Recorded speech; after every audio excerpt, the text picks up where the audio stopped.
प्यारे बच्चों नमस्कार।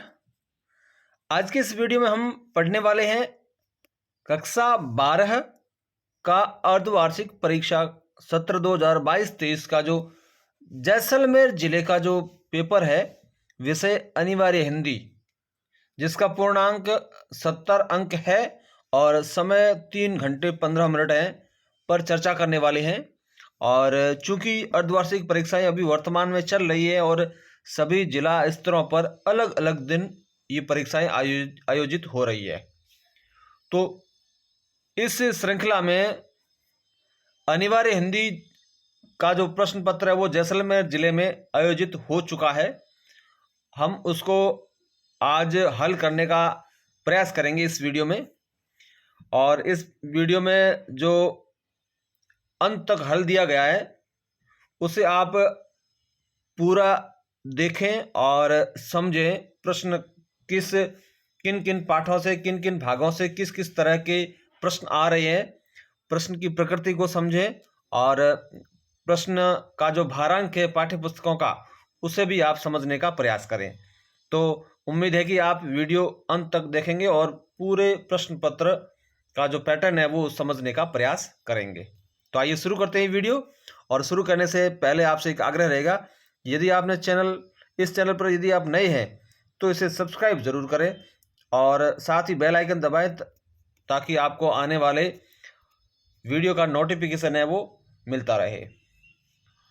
तो आइए शुरू करते हैं। पहला प्रश्न है वो खंड अ में सम्मिलित है और यह खंड अ में पहला जो प्रश्न आएगा वो 6 अंक का आएगा और यह प्रश्न होगा कि निम्नलिखित अपठित गद्यांश का प्रश्न होगा को ध्यानपूर्वक पढ़कर वस्तुनिष्ठ प्रश्नों के, इसके जो प्रश्न आएंगे वो वस्तुनिष्ठ यानी कि अ ब स द वाले होंगे। प्रश्नों के उत्तर है वो अपनी उत्तर पुस्तिका में लिखिए। आपको इस गद्यांश को पढ़ना है, पहले तो कम से कम 2 बार इसे पढ़ लेना है। 2 बार पढ़ लेने के बाद में आपको इसके प्रश्नों को पढ़ना है और प्रश्नों का जो उत्तर है वो इसी गद्यांश से ढूंढने का प्रयास करना है। हालांकि आपके पास ऑप्शन होंगे अ ब स द के रूप में, आपको और आसानी हो जाएगी उन प्रश्नों का उत्तर ढूंढने में। तो आप अच्छी तरह से पहले इसे पढ़ें, उसके बाद में प्रश्न को पढ़ें और फिर इसे हल करें। और ध्यान रखें, उत्तर पुस्तिका में आपको सिर्फ प्रश्न का क्रमांक लगाना है और सीधा उसका उत्तर लिखना है, प्रश्न उतारने की कोई आवश्यकता नहीं है। तो जो ये पहला जो गद्यांश है वो है हिंदी में राम काव्य की विस्तृत परंपरा मिलती है। हिंदी में सर्वप्रथम संवत 1342 में लिखित कवि भूपतिकृत रामचरित रामायण का संकेत मिलता है, परंतु उसकी अभी तक कोई प्रतिलिपि उपलब्ध नहीं है। हिंदी में तुलसी ही रामायण के प्रमुख कवि हैं। तुलसी के समकालीन कवियों में से मुन्नीलाल कृत राम प्रकाश काव्य मिलता है जो रीति शास्त्र के आधार पर लिखा गया है। महाकवि केशव ने रामचंद्रिका नामक महाकाव्य की रचना की है। सेनापति ने भी अपने कवित्त रत्नाकर में 4वीं एवं 5वीं तरंगों के अंतर्गत रामायण एवं राम रसायन का वर्णन किया है। तुलसी के समकालीन कवियों के उपरांत हिंदी में राम काव्य के दर्शन होते हैं। इनमें से हृदय रामकृत हनुमान नाटक मिलता है। तदुपरांत प्राणचंद्र चौहान कृत रामायण महानाटक मिलता है जो संवाद रूप में लिखा गया है। यह है गद्यांश। अब हम प्रश्नों को देखते हैं। पहला जो प्रश्न है वो है उपयुक्त गद्यांश का उचित शीर्षक लिखिए। तो यहाँ पर जो 4 ऑप्शन हमारे पास में दे रखे हैं, चूंकि ये प्रश्न ऐसा है कि इसका उत्तर वो घ हो ही नहीं सकता, तो हम कह सकते हैं ये जो गद्यांश है उसका जो शीर्षक है वो उचित शीर्षक है, हमारी दृष्टि में राम काव्य होना चाहिए। तो ग इसका जो उत्तर है वो सही है। दूसरा प्रश्न है, पहले प्रश्न के अंतर्गत ये जो प्रश्न आ रहे हैं 6 प्रश्न, आपको इनको एक ही श्रृंखला में यानी कि लगातार करने हैं। दूसरा है निम्नलिखित में से राम भक्ति के कवि नहीं है। प्रश्न को ध्यान से पढ़ना। ये पूछ रहे हैं कि राम भक्ति के कवि नहीं है, उनका पूछ रहे हैं। केशवदास है, हृदयाराम है और तुलसीदास जी है, लेकिन सूरदास जी राम भक्ति के कवि नहीं है, ये कृष्ण भक्ति के कवि हैं। तीसरा प्रश्न है महाकवि केशव द्वारा लिखित काव्य है। केशव ने कौन सा काव्य लिखा है, हमने पहले भी पढ़ चुके हम। इनकी जो रामचंद्रिका है वो इनका महाकाव्य है। और चौथा प्रश्न है भूपतिकृत रामचरित रामायण लिखा गया है। रामचरित रामायण है वह भूपति ने लिखा है और कब लिखा गया है वो समय हमें बताना। इसमें सबसे पहली पंक्ति में लिखा हुआ था कि संवत 1342 में लिखा गया है। पांचवा प्रश्न है, निम्नलिखित में से कौन सा काव्य रीति काल के आधार पर लिखा गया है? यानी कि उसका जो लेखन है वो रीति काल के आधार पर किया गया है। तो इसका जो सही उत्तर है वो है राम प्रकाश काव्य। स्पष्ट रूप से इसमें लिखा गया था कि राम प्रकाश काव्य है वो रीति काल के आधार पर लिखा गया है। मुन्नीलाल कृत है यह। और छठा प्रश्न है, हिंदी में रामायण के प्रमुख कवि हैं। यह भी स्पष्ट लिखा गया था, तीसरी पंक्ति में दे रखा है कि हिंदी में तुलसी ही रामायण के प्रमुख कवि है। तो क उत्तर इसका जो सही है। ये 6 प्रश्न थे पहले गद्यांश के। अब हम आते हैं दूसरे प्रश्न की ओर, और दूसरा प्रश्न है अपठित पद्यांश के संबंध में। ये लिखा है निम्नलिखित अपठित पद्यांश, यानी कि आपके सम्मुख है वो अपठित पद्यांश है, आपने पहले इसे कभी नहीं पढ़ा है, को ध्यानपूर्वक पढ़कर दिए गए वस्तुनिष्ठ प्रश्नों के उत्तर। यहाँ पर भी जो प्रश्न है वो वस्तुनिष्ठ है, यानी कि अब सद में आएंगे। इनके जो उत्तर है वो आपको अपनी उत्तर पुस्तिका में लिखना है। इनके प्रश्न क्रमांक लगा करके और उत्तर है वो उत्तर पुस्तिका में आपको लिखने हैं। कविता इस प्रकार है, भूलोक का गौरव, प्रकृति का पुण्य लीला स्थल कहाँ, फैला मनोहर गिरी हिमालय और गंगा जल जहां, संपूर्ण देशों से अधिक किस देश का उत्कर्ष है, उसका की जो ऋषि भूमि है वह कौन, भारतवर्ष है। हाँ, वृद्ध भारतवर्ष ही संसार का सिरमौर है, ऐसा पुरातन देश कोई विश्व में क्या और है, भगवान की भवभूतियों का यह प्रथम भंडार है। यह था अपठित पद्यांश। अब हम हल करते हैं इनके प्रश्नों को। और पहला जो प्रश्न है वो है कि उपर्युक्त पद्यांश का शीर्षक हमें बताना है। तो इसका जो शीर्षक है वो हम ग के रूप में लिख सकते हैं कि पृथ्वी का गौरव भारतवर्ष। यह जो शीर्षक है वो उचित है। दूसरा प्रश्न है, भारत को किसका प्रथम भंडार कहा गया है? तो इसमें स्पष्ट लिखा हुआ था भगवान की भवभूति प्रथम भंडार है, यहां पर भी दिख रहा है आपको। तो यह जो ख है इसका सही उत्तर है। तीसरा प्रश्न है, प्रकृति की पुण्य लीला स्थल है, तो यह भारत ही है। और चौथा प्रश्न है, संसार का सिरमौर है, तो लिखा हुआ था कि वृद्ध भारतवर्ष ही संसार का सिरमौर है। तो यहां पर हम कह सकते हैं कि भारतवर्ष इसका सही उत्तर है। अगले प्रश्न की ओर बढ़ते हैं। अगला प्रश्न है, विश्व का सबसे पुरातन देश है, सबसे पुरातन देश है, तो यहां पर इसका जो सही उत्तर है वो है भारत। और छठा प्रश्न है, भारतवर्ष की भूमि है, तो स्पष्ट लिखा हुआ था कि ऋषियों की भूमि है, क इसका सही उत्तर है। ये थे 6 दूसरे प्रश्न के अंतर्गत 6 प्रश्न, तो इन्हें भी आपको क्रम के अनुसार लिखना है। अब हम हल करते हैं खंड ब को। खंड ब में जो प्रश्न है उनका जो शब्द सीमा उनकी है जहां उचित है वहां पर कोष्टक में लिखी हुई है। जो तीसरा प्रश्न है हम इसे देखते हैं कि निम्नलिखित प्रश्नों के उत्तर 20 शब्दों में लिखी, यानी कि तकरीबन आपको 2 से 3 लाइनों में कम से कम आपको लिखने हैं उत्तर। पहला प्रश्न इसमें देखते हैं तीसरे का अ, हिंदी भाषा का उद्भव किस अपभ्रंश से हुआ है? तो इसका जो उत्तर है वो है कि हिंदी भाषा का उद्भव है वो सौर श्रेणी, जिसके अंतर्गत पश्चिमी हिंदी, राजस्थानी और पहाड़ी बोलियां आती हैं, तथा अर्धमागधी जिसके अंतर्गत पूर्वी हिंदी आती है, से हुआ है। और दूसरा प्रश्न है, हिंदी को भारत में राजभाषा का दर्जा कब प्राप्त हुआ? तो हिंदी को भारत में राजभाषा का दर्जा 14 सितंबर 1949 को प्राप्त हुआ। चौथा प्रश्न है, व्यंजना शब्द शक्ति को 100 उदाहरण समझाइए, यानी कि उदाहरण सहित आपको समझाना है। तो व्यंजना शब्द शक्ति की परिभाषा आपको लिखनी है कि जब किसी शब्द का अर्थ न अविधा से प्रकट हो, न लक्षणा से, बल्कि कोई अन्य अर्थ ही प्रकट होता हो, तो वहां पर व्यंजना शब्द शक्ति होती है। और व्यंजना का जो अर्थ होता है वो होता है विकसित करना, स्पष्ट करना या रहस्य खोलना। उदाहरण आपको इसमें लिखना पड़ेगा कि चिर जीवो जौरी जुरे, क्यों न स्नेह गंभीर, को घटी ये वृष भानुजा वे हरदर के वीर। और यहाँ पर स्पष्ट भी करना पड़ेगा कि उपयुक्त काव्यांश में वृष भानुजा के 2 अर्थ गाय और राधा है, और हलधर के 2 अर्थ बैल और बलराम है। अगला प्रश्न है, पीपर पात सरिस मन डोला, यहां पर सरिस शब्द है जो कि पहचान है उपमा अलंकार की, सा सी से सरिस इत्यादि, तो इसमें उपमा अलंकार है। छठा प्रश्न है रूपक अलंकार को सोदाहरण परिभाषित कीजिए, यानी कि रूपक अलंकार की परिभाषा आपको लिखनी है और उदाहरण भी लिखना है। तो उसमें आप लिख सकते हैं कि जहां वाक्य में उपमेय में उपमान का भेद रहित आरोप किया जाए वहां रूपक अलंकार प्रयुक्त होता है, और इसमें अन्वय करने पर रूपी वाचक शब्द है वो प्रयुक्त होता है। और उदाहरण भी लिखना है आपको, अंबर पनघट में डुबो रही तारा घट उषा नागरी, यहां पर उषा रूपी नागरी ऐसे अन्वय हो जाता है। अगला प्रश्न है सातवां, अंग्रेजी शब्द एडहॉक का हिंदी अर्थ होगा, तो इसको हिंदी अर्थ इसका होता है तदर्थ।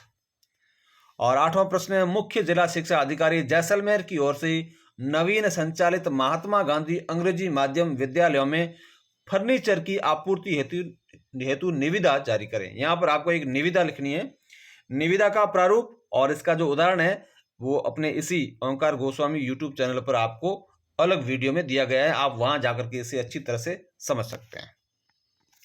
अब हम बात करते हैं यही प्रश्न, आठवां प्रश्न जो अथवा में आ रखा है।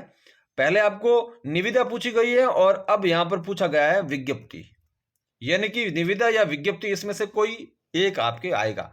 जो 5 आपके कोर्स में है, अधिसूचना या अर्ध सरकारी पत्र, निविदा, विज्ञप्ति, ज्ञापन इत्यादि, जो 5 चीजें आपके कोर्स में है उसमें से कोई 2 आपसे पूछे जाएंगे और वो भी अथवा में आएंगे। आपको अपनी पसंद का लिखना है, अच्छी तरह से जो आता है वो लिखना है। यहाँ पर विज्ञप्ति है, राजस्थान विश्वविद्यालय जयपुर की ओर से एक विज्ञप्ति लिखनी है, उसका प्रारूप तैयार कीजिए जिसमें परीक्षाओं की तिथि परिवर्तन करने की सूचना दी गई हो। तो विज्ञप्ति का एक अलग से बहुत अच्छी तरह से समझाया हुआ एक वीडियो है अपने इसी ओंकार गोस्वामी चैनल पर, तो आप वहां पर जाकर के अच्छी तरह से इसे समझ सकते हैं, या आप प्ले लिस्ट में कक्षा 12 की प्ले लिस्ट में जाकर के आप इस विज्ञप्ति को अच्छी तरह से समझ सकते हैं। आगे बढ़ते हैं। अब 9वां प्रश्न है, विज्ञप्ति और ये जो थे ये 4 अंक के थे, निविदा और विज्ञप्ति, और जो निबंध है अगला 9वां प्रश्न है निबंध। निम्नलिखित में से किसी एक विषय पर निबंध लिखना है और शब्द सीमा देखिए ध्यान रखना है, शब्द सीमा 300 शब्द है और इसका जो भारांक है वो 5 अंक है। तो यहाँ पर 4 आपको शीर्षक दिए हुए होंगे, विषय दिए हुए होंगे निबंध के, आपको अपनी पसंद का जो एक विषय है उसे चुनना है और उसके बारे में लगभग 300 शब्दों में आपको इसका जो उत्तर है या कहें कि निबंध है वो लिखना है। निबंध यदि आपका बिंदुवार हो तो और बेहतर है, और बिंदुवार लिखने के बावजूद भी यदि आपको कोई लगता है कि कुछ ऐसे कीवर्ड्स हैं जो इस निबंध को जो परीक्षक जांचने वाला जो होता है उस जांचकर्ता को आकर्षित कर सकते हैं, तो उन विशेष शब्दों को आप अंडरलाइन भी कर सकते हैं। यहां पर 4 शीर्षक दे रखे हैं। शिक्षा के क्षेत्र में डिजिटल क्रांति का योगदान पहला है, दूसरा है महिला सशक्तिकरण, तीसरा है भ्रष्टाचार की समस्या और चौथा है राजस्थान के आंचलिक त्योहार। तो ये जो महिला सशक्ति है ये या फिर ये शिक्षा में डिजिटल क्रांति का योगदान, ये जो बहुत आजकल के जो समसामयिक विषयों में माने जाते हैं, तो ऐसे जो निबंध है वो आपकी मुख्य परीक्षा है उसमें भी आ सकते हैं। तो आपको निबंधों का अध्ययन करना है समय समय पर और उन निबंधों की जो प्रकृति है उसे समझने का प्रयास करना है। अब हम चलते हैं खंड स की ओर, और खंड स में जो सप्रसंग व्याख्याएं दे रखी हैं। खंड स में पहला जो 10वां प्रश्न है वो है, निम्नलिखित पद्यांशों में से किसी एक पद्यांश की सप्रसंग व्याख्या कीजिए। यानी कि आपके पास 2 पद्यांश होंगे और दोनों में से किसी एक की व्याख्या आपको सप्रसंग व्याख्या करनी है। तो इसमें आपको सबसे पहले इसमें प्रसंग लिखना पड़ता है, संदर्भ लिखना पड़ता है, किस संदर्भ में लिया गया है, और प्रसंग में आपको लिखना पड़ता है कि कौन कवि है, कौन सी कविता है, किस काव्य जो संकलन है, काव्य संकलन उससे ली गई है, ये जानकारी लिखनी पड़ती है। साथ में इसका जो संदर्भ है वो भी आपको लिखना पड़ता है। तो इस तरह से जो कविता है वो आपके सम्मुख जो आएगी, जो आपने पढ़ रखी है आपकी पाठ्य पुस्तक से।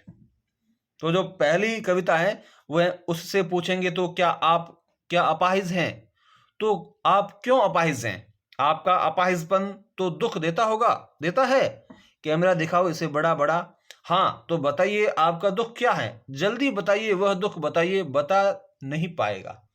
यह जो कविता है वो रघुवीर सहाय की है और कैमरे में बंद अपाहिज से ली गई है। इसमें एक अपाहिज व्यक्ति के दर्द को बयां करने का जो प्रयास है वो एक रिपोर्टर या फिर कहें कि जो टीवी का जो एंकर है वो करता है और इस तरह से उसकी भावनाओं से अपने उस टीवी चैनल को और प्रचारित करने का प्रयास करता है। अथवा में जो दूसरा यहां पर दे रखा है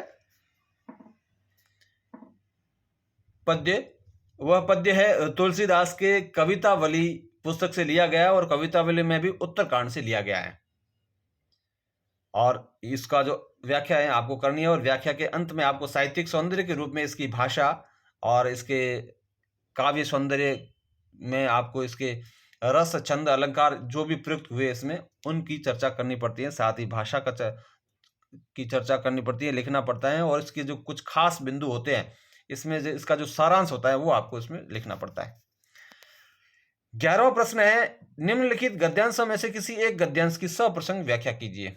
यह भी उसी प्रकार है, ये भक्तिन पाठ से लिया गया है, महादेवी वर्मा का भक्तिन पाठ है और यह एक संस्मरणात्मक रेखा चित्र है। और दूसरी जो सप्रसंग व्याख्या है गद्य में तो यह जो है वो रजिया सज्जाद जहीर का एक पाठ है, यह कहानी है नमक, उससे लिया गया है और इसमें नमक के बारे में और जो यात्रा करती है उसके बारे में लिखा गया है। अब हम बात करते हैं प्रश्न संख्या 12 की और प्रश्न संख्या 12 है सूर्यकांत त्रिपाठी निराला अथवा फणीश्वरनाथ रेणु का जीवन परिचय दीजिए। तो अर्धवार्षिक में आपके जो है वो 2 अंक का जीवन परिचय आता है। आपको एक लेखक का और एक कवि का दोनों के नाम दे रखे हैं, इनका जीवन परिचय लिखना है, यानी कि इनका जो व्यक्तिगत जीवन का परिचय भी लिखना है और साथ में इनका जो साहित्यिक जीवन है उसका भी परिचय आपको लिखना है, इनकी रचनाओं इत्यादि का पूरा विवरण देना है और जन्म से लेकर के मृत्यु तक का इनका विवरण आपको लिखना है। 13वां प्रश्न है धर्मवीर भारती को किस सभा का उपमंत्री बनाया गया था। ये इनके पाठ में दे रखा है, इन्हें कुमार सुधार सभा का उपमंत्री बनाया गया था। 14वां प्रश्न है मुक्तिबोध की कविता सहर्ष स्वीकार आए किस संग्रह से संकलित है। तो इनका जो संग्रह था भूरी भूरी खाक धूल, उससे यह कविता ली गई है।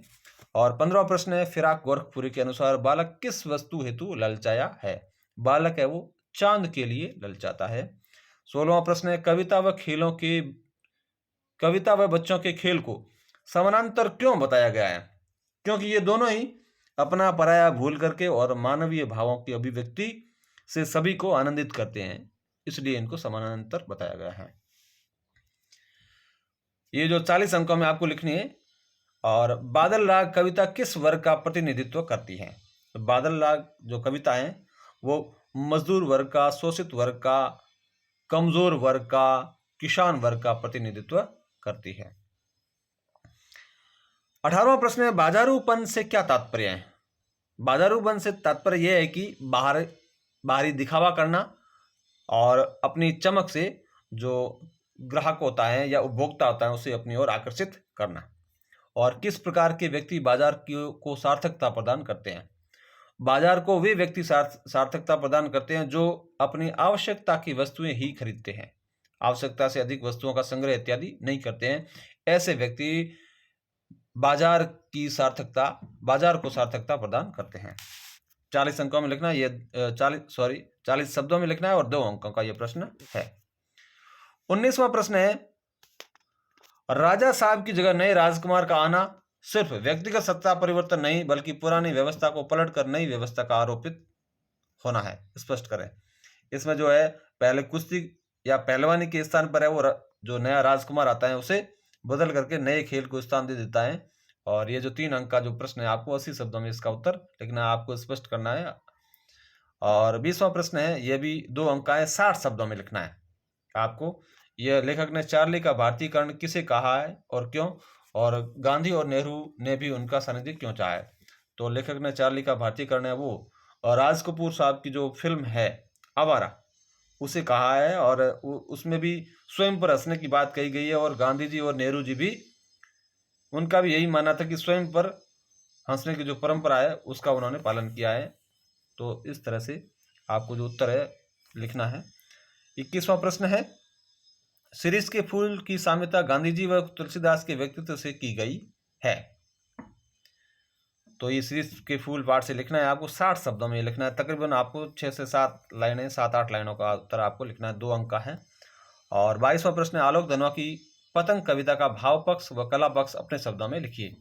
तो आलोक धनवा की जो कविता है पतंग, उसका जो भाव पक्ष यानी कि इसका जो सारांश क्या है उसे लिखना है। और कला पक्ष यानी इसमें कौन सा रस, कौन सा छंद, कौन सा अलंकार, बिंब इत्यादि किसका प्रयोग हुआ है। इसमें मुख्यतः है वो नए बिंबों का प्रयोग हुआ है। ये 4 अंक का प्रश्न है और आपको 100 शब्दों में इसका उत्तर लिखना है।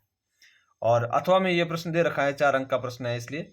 और दूसरा प्रश्न वो है, कवितावली में उद्धृत छंदों के आधार पर स्पष्ट करें कि तुलसीदास को अपने युग की आर्थिक विषमता की अच्छी समझ थी। तो इन्होंने स्पष्ट रूप से अब अपनी वर्तमान स्थितियों के बारे में, आर्थिक विषमता या कहें कि लोगों की दरिद्रता इत्यादि का वर्णन किया गया है और दरिद्रता के कारण लोग किस हद तक गिर जाते हैं इत्यादि सारी बातें इसमें बताई गई हैं। तो ये भी आपको 100 शब्दों में लिखना है। 23वां प्रश्न है, यशोधर बाबू किस व्यक्ति की जीवन शैली का अनुसरण करते थे। इसका जो सही उत्तर है वो है किशनदा का अनुसरण करते थे। और 24वां प्रश्न है, जूझ कहानी के अनुसार कक्षा अध्यापक का नाम क्या था। तो ये उनके गणित के अध्यापक थे, मंत्री नामक अध्यापक थे, वे इनके कक्षा अध्यापक रहे। मोहनजोदड़ो का शाब्दिक अर्थ क्या होता है। इसका अर्थ होता है मुर्दों का टीला। 26वां प्रश्न है, डायरी के पन्ने एन फ्रैंक द्वारा किस भाषा में लिखी गई थी। तो ये डच भाषा में मूलतः लिखी गई थी, बाद में इसका अंग्रेजी में रूपांतरण हो गया था। 28वां प्रश्न है, यशोधर बाबू की पत्नी समय के साथ ढल सकने में सफल होती है लेकिन यशोधर बाबू असफल रहते हैं। 60 शब्दों में आपको इसका उत्तर लिखना है। 2 अंक का है। हमेशा शब्द सीमा का आपको ध्यान रखना है और अंक भार का भी ध्यान रखना है। 29वां प्रश्न है, कविता के प्रति लगाव से पहले और उसके बाद अकेलेपन के प्रति लेखक की धारणा में क्या बदलाव आया। ये जूझ कहानी के आधार पर आपको लिखना है 80 शब्दों में। 3 अंक का प्रश्न है आपको। और 30वां प्रश्न है, समाचार लेखन के 6 ककार कौन कौन से हैं, नाम लिखिए।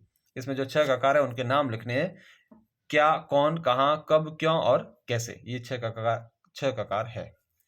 31वां प्रश्न है, प्रिंट मीडिया लेखन हेतु 2 आवश्यक बातें बताइए। तो इसके लिए एक तो है डेडलाइन का ध्यान रखना चाहिए, दूसरा है स्पेस का पूरा ध्यान रखना चाहिए, तीसरा है छपने से पहले जो जितनी भी अशुद्धियां हैं उनका ध्यान रखना चाहिए या उन अशुद्धियों को शुद्ध कर देना चाहिए।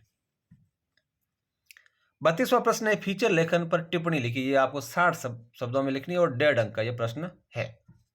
और 33वां प्रश्न है कि नेट पत्रकारिता का हिंदी में इतिहास पर टिप्पणी लिखिए। तो नेट पत्रकारिता का इतिहास क्या है, विश्व का इतिहास और भारत में क्या इतिहास है, इस पर आपको टिप्पणी लिखनी है और यह 60 शब्दों का है और 1.5 अंक का है।